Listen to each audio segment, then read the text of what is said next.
Hey, what's up? I'm Mark Bergering. This is part 3 in a 3-part series on outdoor wedding photography. If you haven't checked out the previous 2, go to the description below. We'll have them linked there. I suggest you start with those. But this one is all about night photography. So that includes star photos and evening portraits, those sorts of things that our clients really enjoy, and we wanted to share some of our techniques.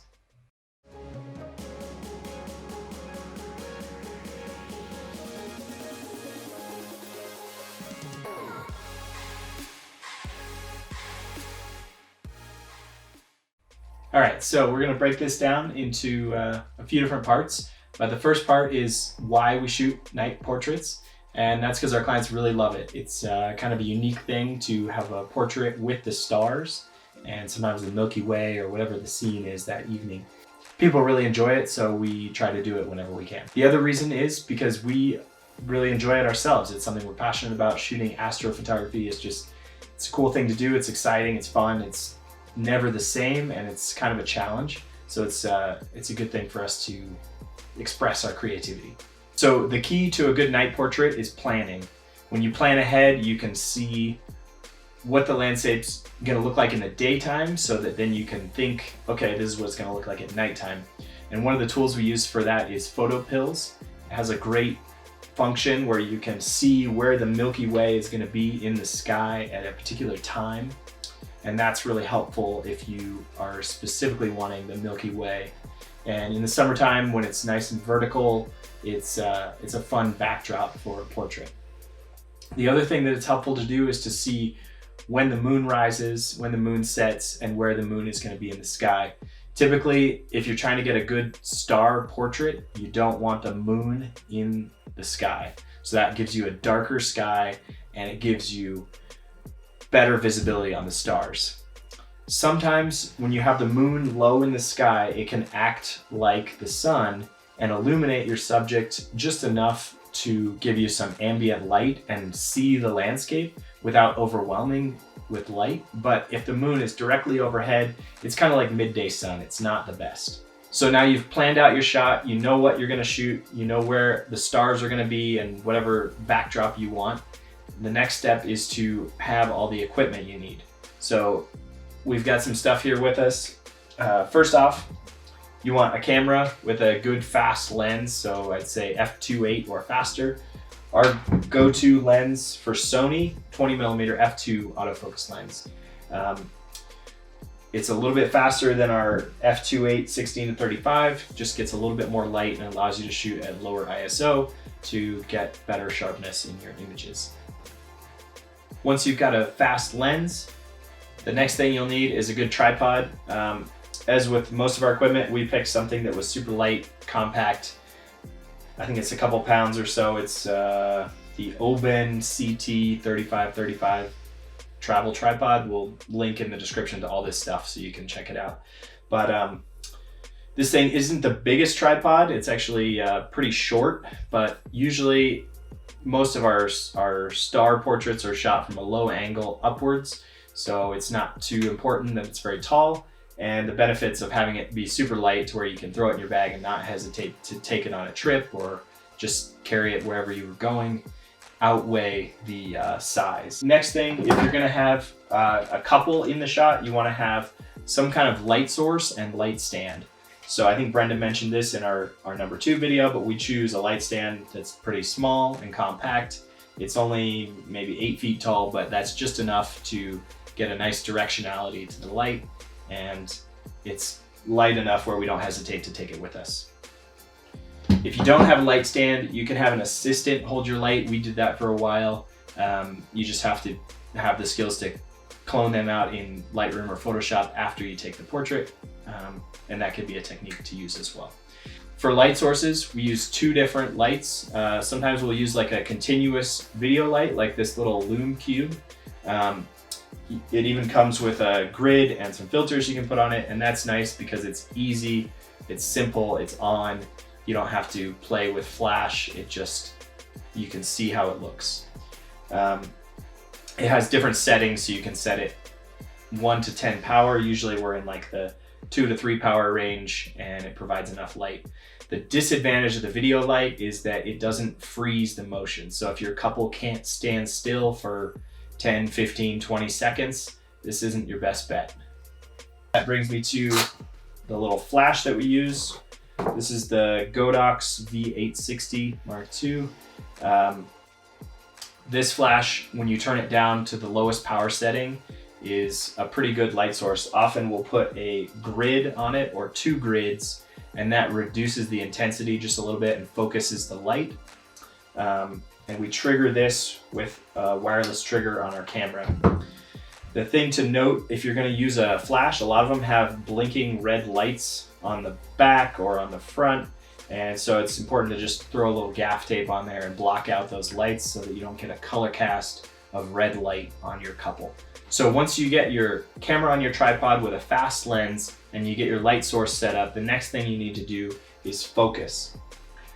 So a lot of times we'll bring a headlamp, shine the headlamp on the couple, and use autofocus to lock in the focus and then switch it to manual focus. So once you've got everything set up, you're focused, you're on a tripod, you're all ready to go, it's time to figure out your camera settings. So as a general starting point, I usually recommend f2 or f2.8, ISO 6400, and 10 to 15 seconds. That's a good general starting point for what you want to get as an exposure.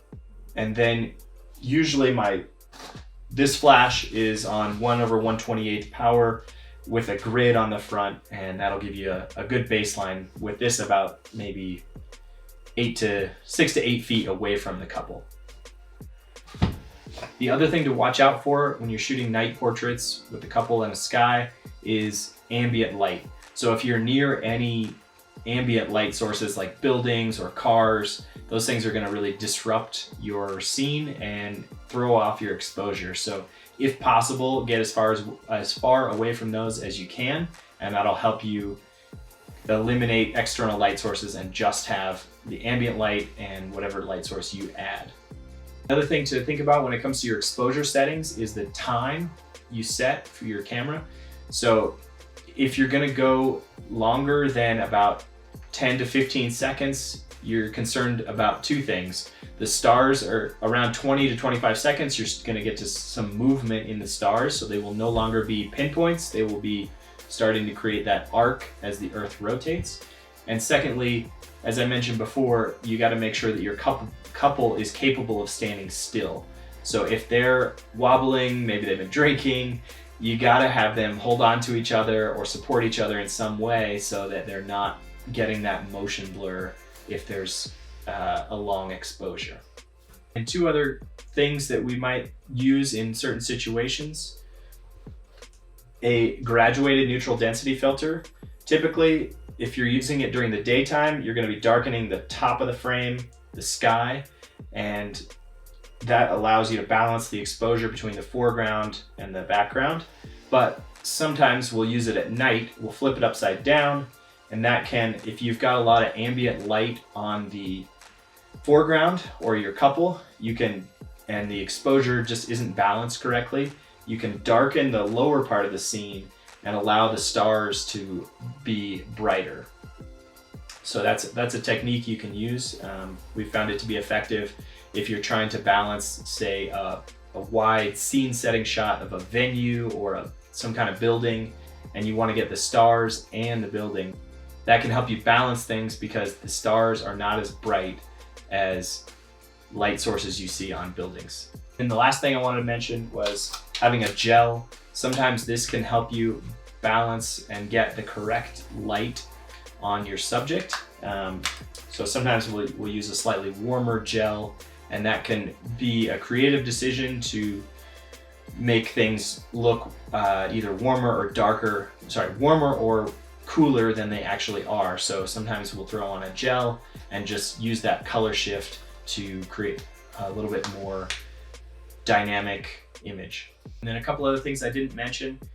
Super important to have a jacket and just to be warm. Usually we're out there with a hat, jacket, gloves, and that helps you just focus on what you're doing instead of being cold.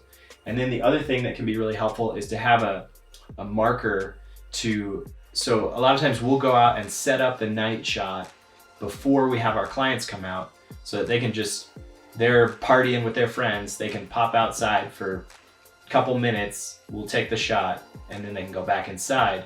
But we have to have everything set up. We have the light stand set up, we have the camera set up on the tripod, and then we'll use something like a little marker to indicate where to stand. So it's already been pre-focused, the light is positioned, and everything's ready to go. That's a helpful tip to expedite the process and make sure that people have a really good experience, because that's something that's very important to us.